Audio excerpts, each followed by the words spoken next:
Right. I'm throwing decorum out the window. Right. You know, And that's what people want, because Yeah. for right or wrong, they associate decorum with political inaction and not getting what they want. That, again, that may be right, or that may be wrong, but there's an argument to be made that, like, what does political decorum really get us if it's not producing the results that I want in my real life? If the material conditions of my existence continue to get worse and worse. And so, yeah, in a sense, they kind of like should be throwing decorum out the window. And it's fascinating to think what is going to happen to the Republican Party when eventually, Donald Trump leaves the scene, because it just seems to me there is no one else like that. There is a lot of the anger. There's a lot of the extremism, but there is no one who goes through that improvisational process like Donald Trump that I can see really anywhere on the political spectrum, but especially not on the right. It's like no one who has come through the primaries, no one even who is a MAGA acolyte possesses that same ability in the way that he does. Well, they've really painted themselves into a corner. It's really sad to see. We need an opposition party. We need a legitimate opposition party, and there's no conversation. There's no debate. It's just frozen.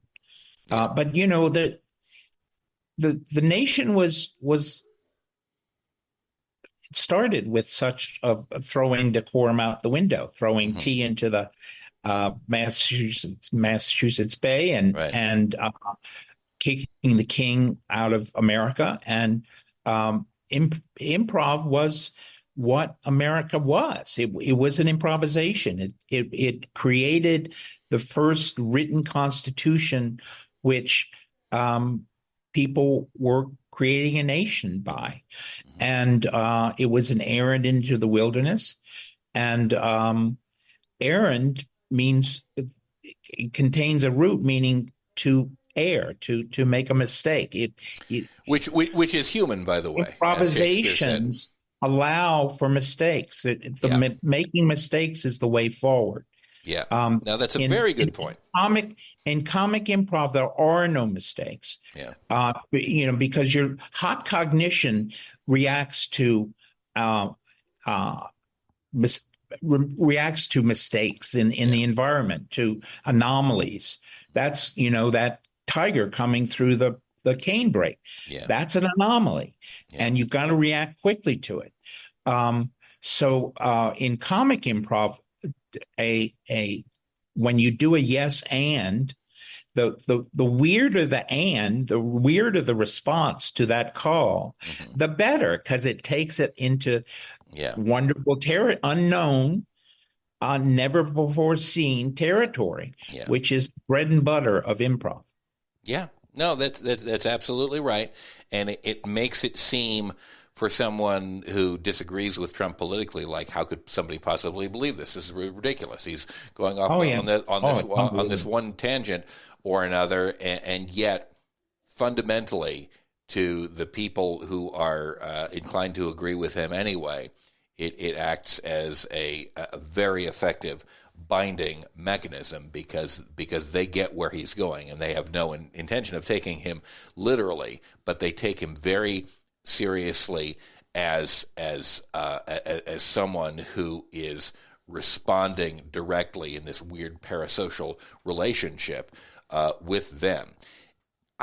Go ahead. So I'm sorry, I'm interrupting, but so what you're saying really hits home for me, because that's a commonplace, that his base doesn't take him seriously. That literally. But they take him seriously. Right.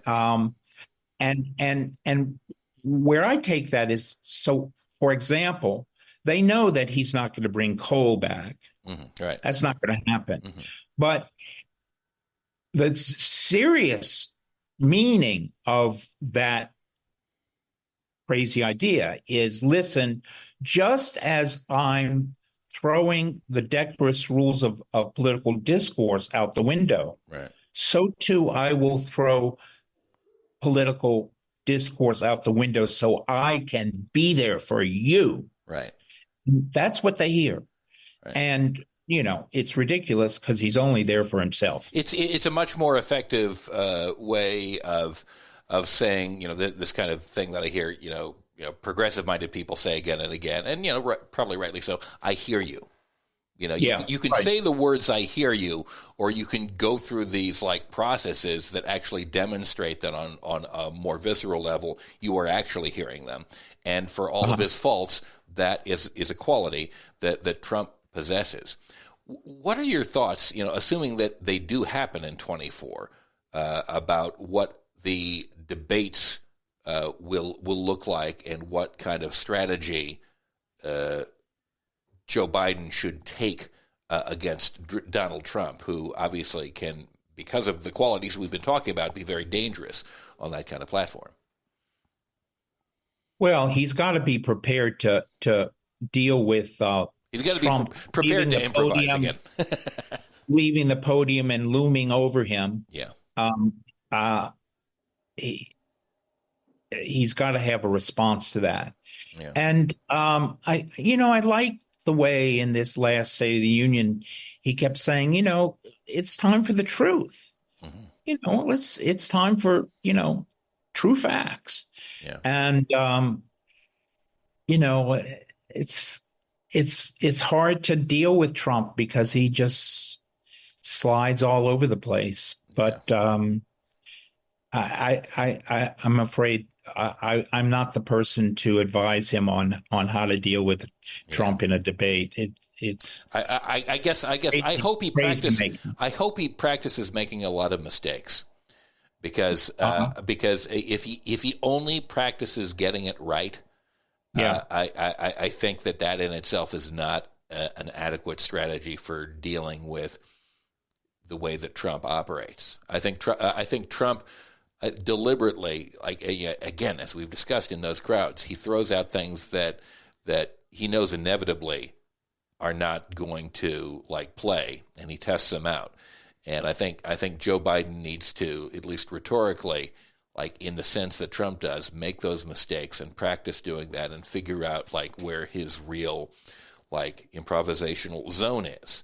And then he has an ability to contend with that in real time. If he practices whatever he practiced going into the State of the Union speech and getting ready to respond, and I think Joe Biden as a personality, if he's set up well enough for it, actually does have that ability, because he is one of these guys who's a sort of glad-handing, pat him on the back, old-style politician, and I think that he has that in it. I remember back in 2000, was it 2000 and he in his younger days, he actually did present some pretty well, improvised responses in political debates, when he was running as vice president. And if he could go back to that and connect with that spirit, I think that he might do pretty well. But again,